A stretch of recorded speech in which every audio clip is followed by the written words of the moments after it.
Part 1. Multiple choice questions. 62 points. 1.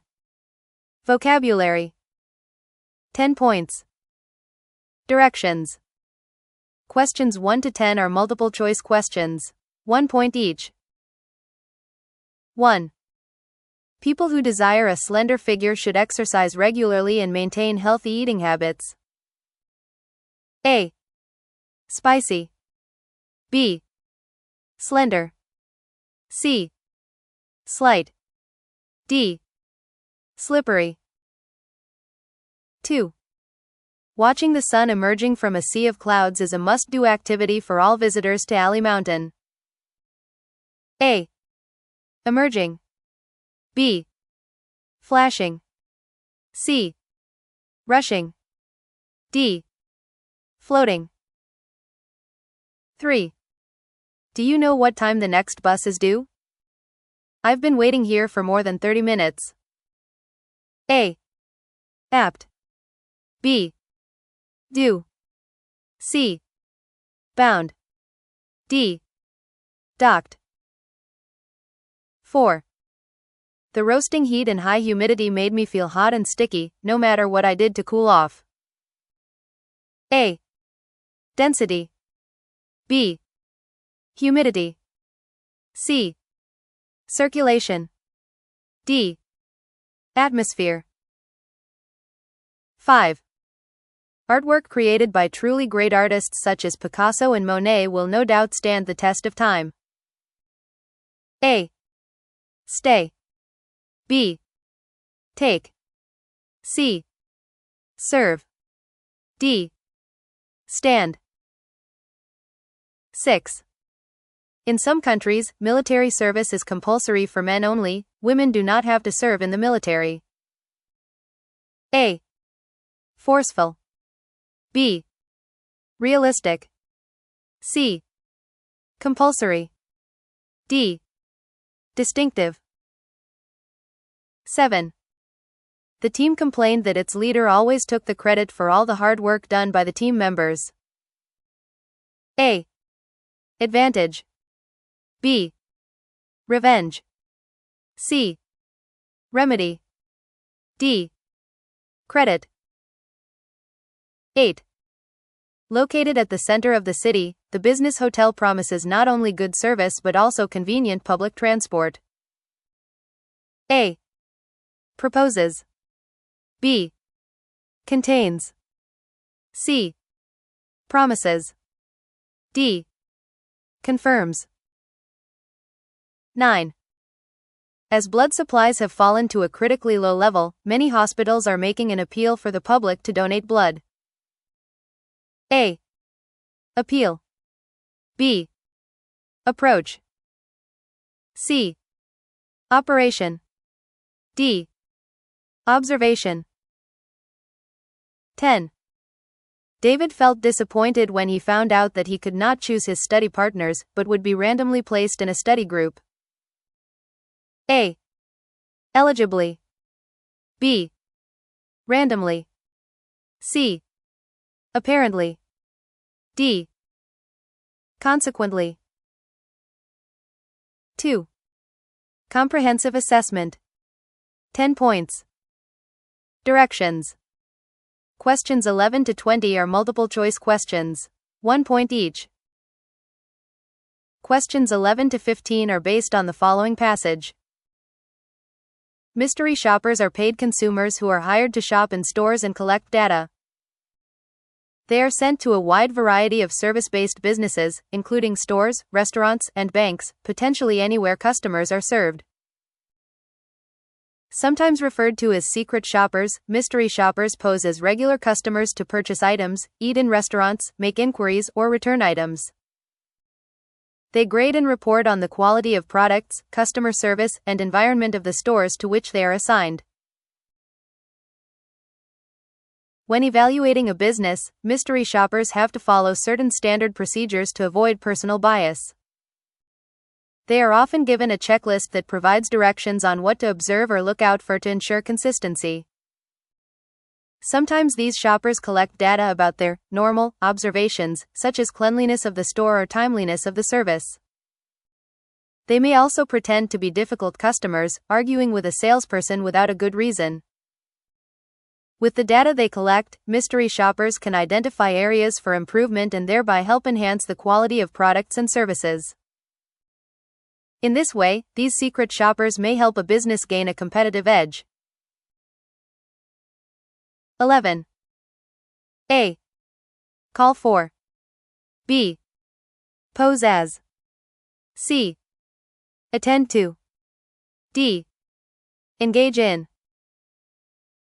12. A. In that. B. With which. C. For that. D. To which. 13. A. Keen competitions. B. Financial hardship. C. Racial conflicts. D. Personal bias. 14. A. Difficult. B. Potential. C. Constant. D. Anonymous. 15. A. Distribution. B. Expectation. C. Improvement. D. Management. Questions 16 to 20 are based on the following passage. The modern worker rolls out of bed, groans, and turns off an alarm clock before reluctantly getting up for the day's work. But how did people get to work on time before alarm clocks were widely used? During the Second Industrial Age, people toiled at unusual hours in mines or factories and often had to get up for work early in the morning.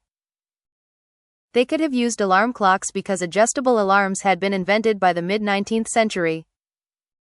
But the new device was still relatively expensive and unreliable. British workers thus relied on a human alarm clock known as a knocker-up. Equipped with sticks or pea shooters, the human alarms would tour the streets, tap on windows, or blast them with dried peas, trying to wake paying customers in time for work. Whether they wielded rods or pea shooters, knockers-up became familiar presences throughout the United Kingdom. Every morning, these people, often older in age, were seen in big streets and small alleys, waking up their customers professionally.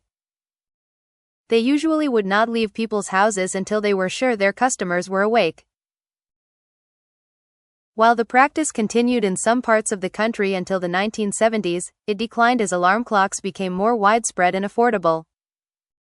Today, beeping alarm clocks and smartphones that play morning music are surely simpler and more convenient. However, they cannot match the personal attention coming from the distinctive tap of a pea shooter. 16. A. Must be using. B. Could have used. C. Had hardly used. D.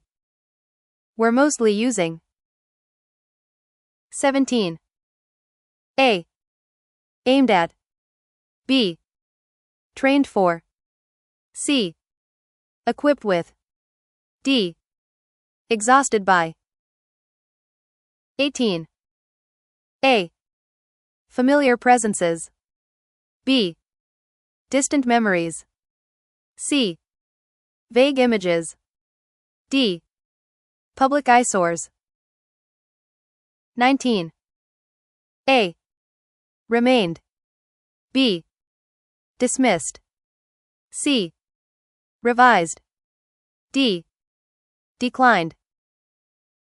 20. A. Forget.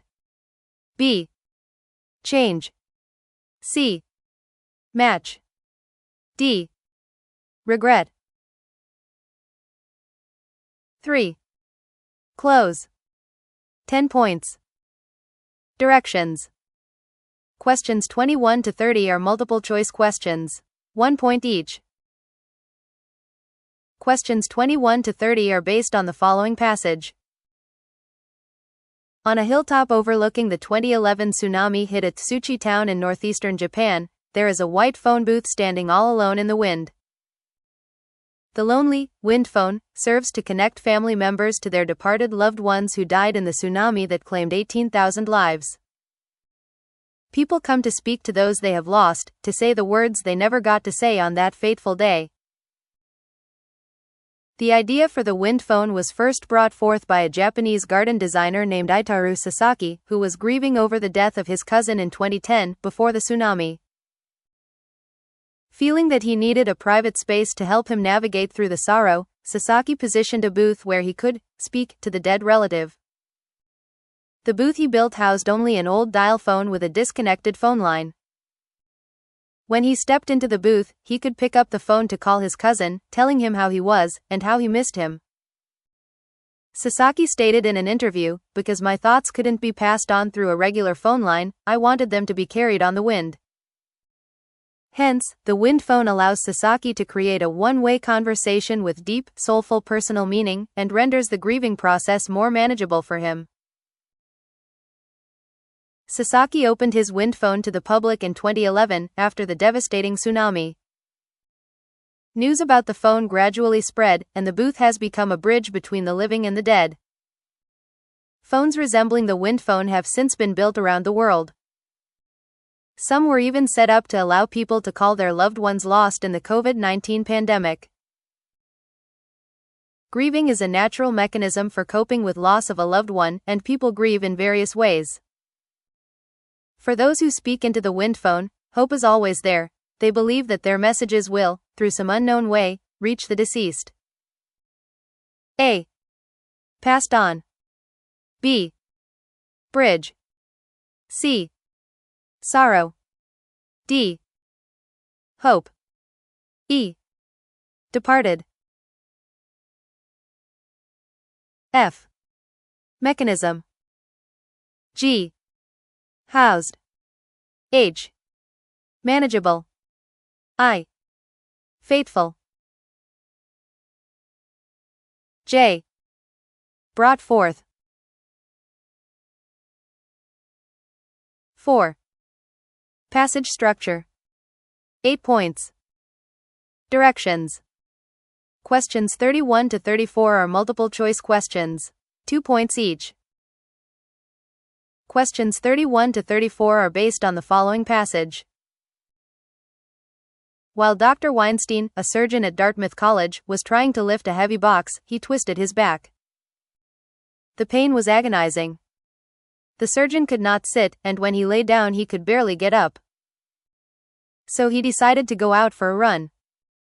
He took an aspirin, iced the injured area, and off he went. When he returned, he felt pretty good.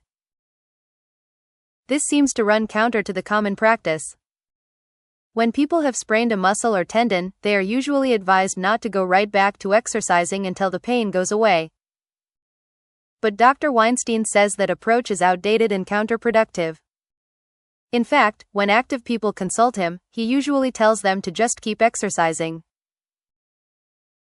Dr. Weinstein is not alone in his treatment of sports injury, but the specific advice can differ from specialist to specialist.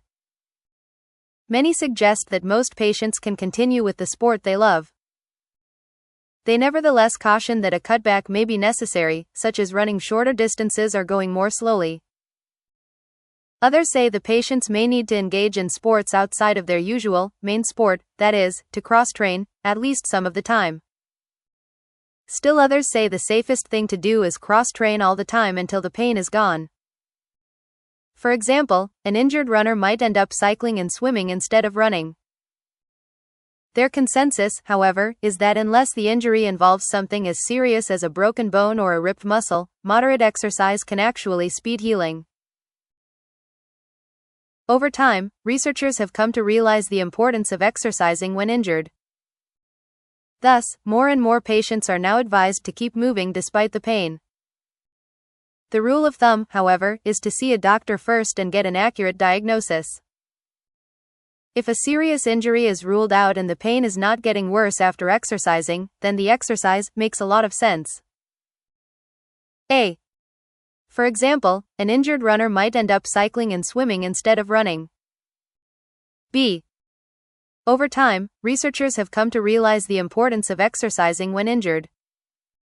C. Many suggest that most patients can continue with the sport they love. D. This seems to run counter to the common practice. 5. Reading comprehension. 24 points. Directions. Questions 35 to 46 are multiple choice questions, 2 points each. Questions 35 to 38 are based on the following passage. One fine morning in 1941, Swiss engineer Georges de Mestral went for a walk in the woods with his dog. Upon their return home, he found a lot of burrs, from plants, stuck to the dog's fur and his pants. He immediately rushed to his microscope and examined the burrs attached on his pants, feeling a light bulb moment coming on. Upon closer examination, de Mestral observed that the burrs, which appeared straight to the naked eye, actually contained many small hooks that clung firmly to the loops in the fabric of his pants. He determined that if he could recreate the same thing, making hooks and loops that bind to each other firmly, he could produce a strong fastener with many uses. De Mestral's first challenge was finding a fabric for a strong bonding system. He first tried cotton, but it proved too soft and could not withstand repeated openings and closures. After years of research and testing, he learned that synthetics worked best and eventually settled on heat-treated nylon, a strong and durable substance. By 1955, he had completed an improved version of the product, with each square inch of material containing 300 hooks, which made it stay fastened and yet easy enough to pull apart when needed. Named Velcro, from the French words velours, velvet, and crochet, hook, the new product received a patent from the Swiss government in 1955. De Mestral thus began mass-producing Velcro, opening plants in Europe and eventually into Canada and the United States. Initially, Velcro did not fare well. As most fashion critics considered it ugly and cheap-looking, the use of Velcro was limited to athletic equipment. In the early 1960s, the product received a huge boost in popularity when NASA began using it in a lot of equipment that went into space along with astronauts. Today, de Mestral's design is found almost everywhere: clothing and footwear, toys, airline seat cushions, blood pressure cuffs and surgeons' gowns. Most impressively, the magical fastener was used in the first human artificial heart transplantation to hold together parts of the device. 35. Which of the following pictures shows de Mestral's invention? A, B, C, D. 36. What does the author mean by a light bulb moment in the first paragraph? A. A blessing in disguise. B. A happy ending. C. An unpredictable future. D. A sudden inspiration. 37. Which of the following statements about Velcro is true? A. It has been a market favorite since its first appearance. B. Cotton was not durable enough to be used as its materials. C. It was given a French name because it was first produced in France. D. The design was intended to look as shiny and smooth as velvet. 38. Which of the following fields is not mentioned for Velcro uses in the passage? A. Civil engineering. B. Aerospace industry. C. Medical technology. D.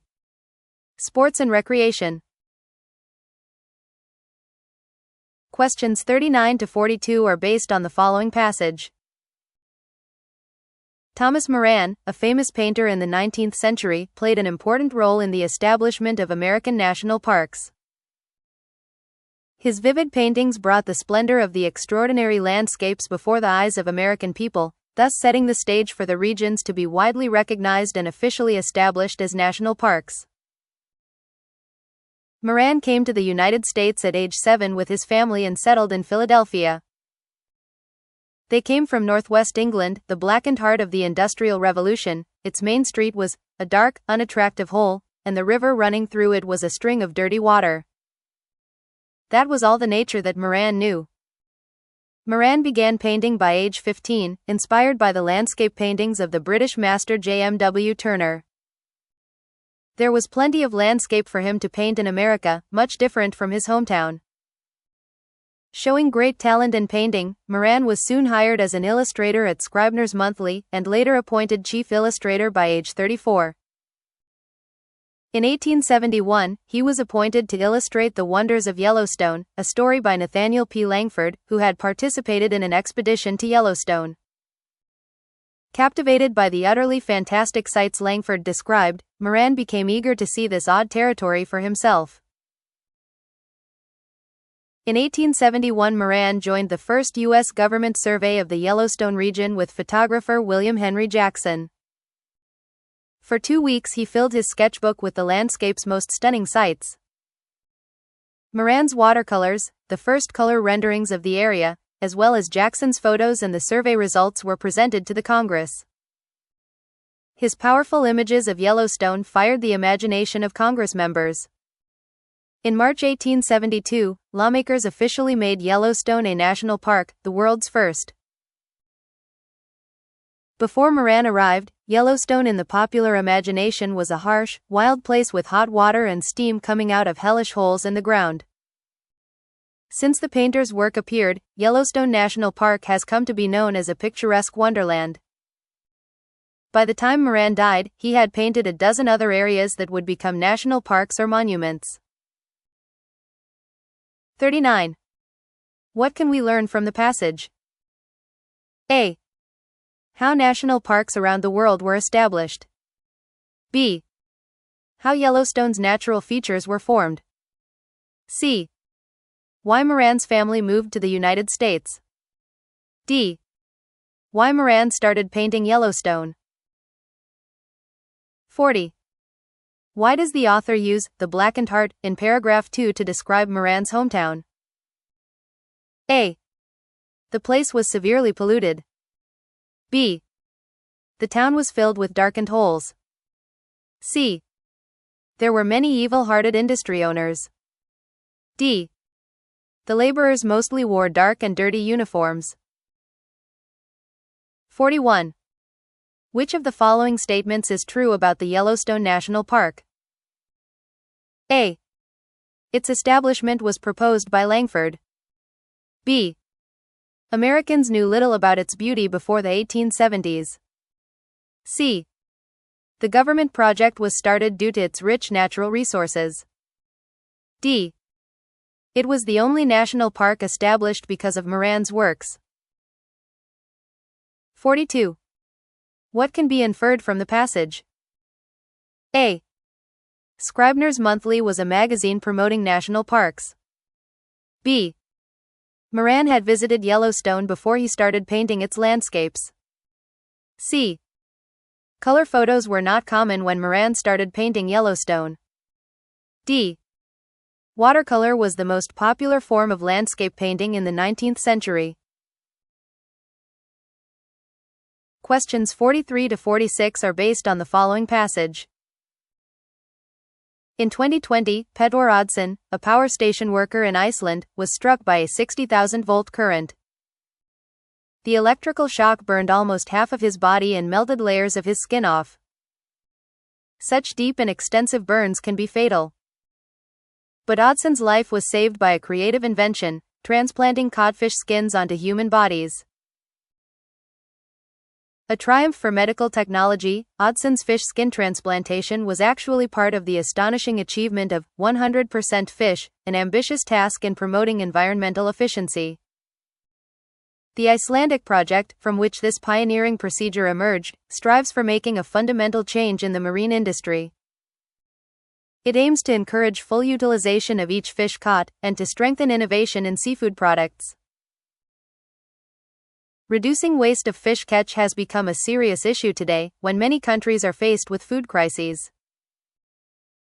According to a 2003 study, about 60% of a codfish caught in Iceland was lost or wasted during the production process for human consumption.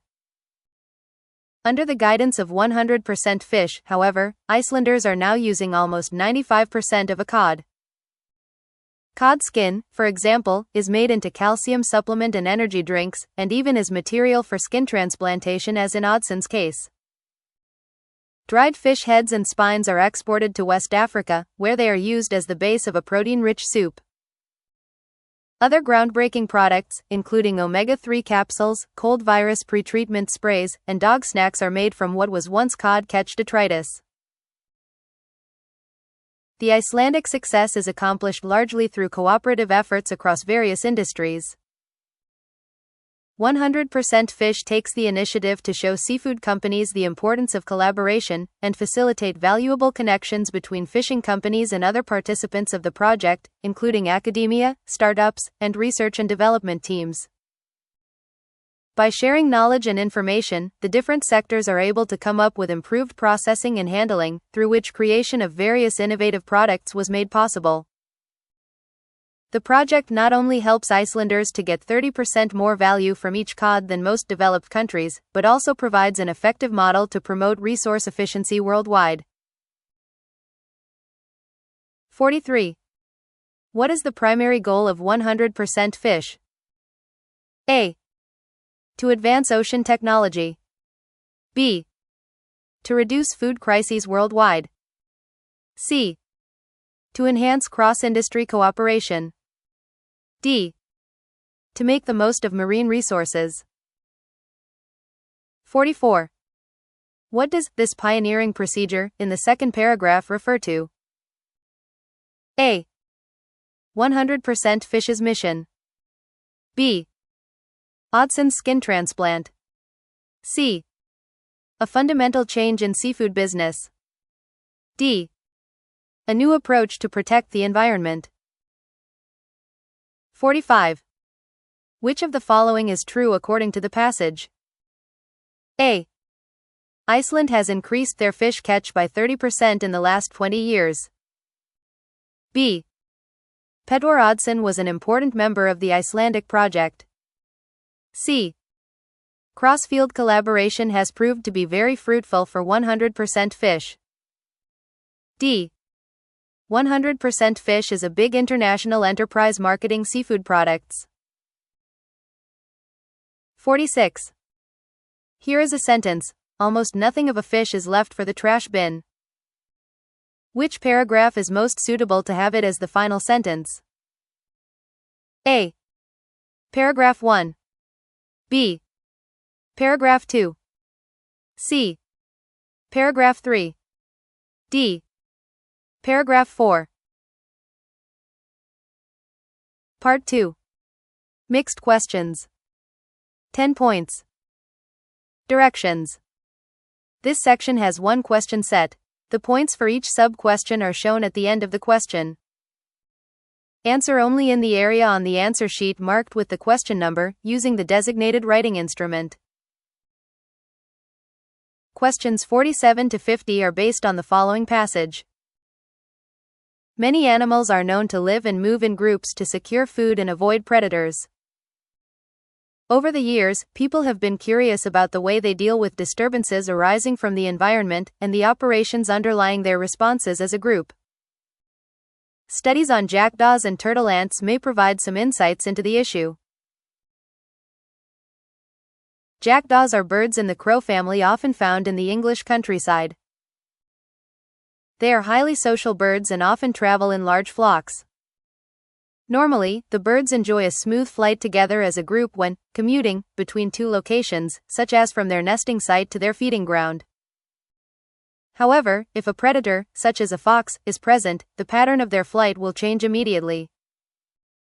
Instead of paying attention to all the other members and following the group pattern, they now focus only on the birds within a fixed distance from them, based on information coming from other members. By doing so, the flock members are able to keep a safe distance between themselves, and thus avoid crashing into each other while they flee from the predator. Turtle ants often live in the cavities of dead branches in American forests. They have evolved search strategies to link their food source to their nests. They travel entirely along tree branches and vines, laying down trails of pheromone, a chemical substance, behind them so that other ants can follow. The trails connect the ants' colonies and sources of food, forming a sort of communication network.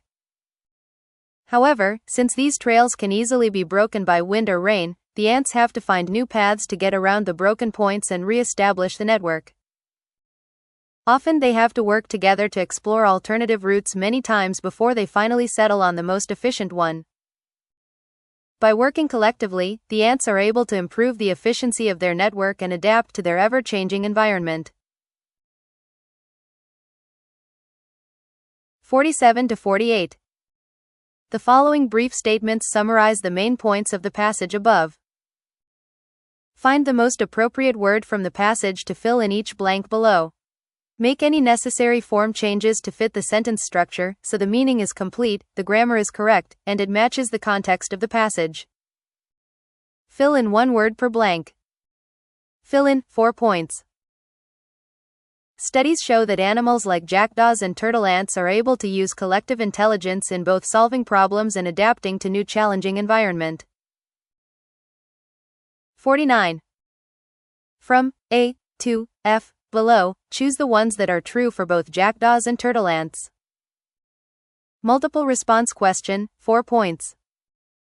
A. They have special strategies to locate food sources. B. They have complex interactions led by a leader. C. They share information with their group members. D. They establish rules to stay away from enemies. E. They change their nesting sites from time to time. F. They show behavior governed by a unique system of communication. 50. What is the disturbance for jackdaws mentioned in the passage? Short answer, 2 points. Part 3. Constructed response questions. 28 points. Directions. This section has 2 parts. Follow the directions for each question.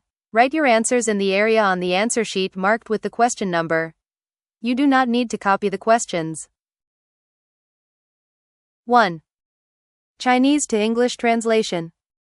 8 points. Directions. Translate the following Chinese sentences into correct, fluent English. Follow the question numbers. 4 points each, 8 points total. 1. During election season, politicians can always be seen visiting famous temples around the country. 2.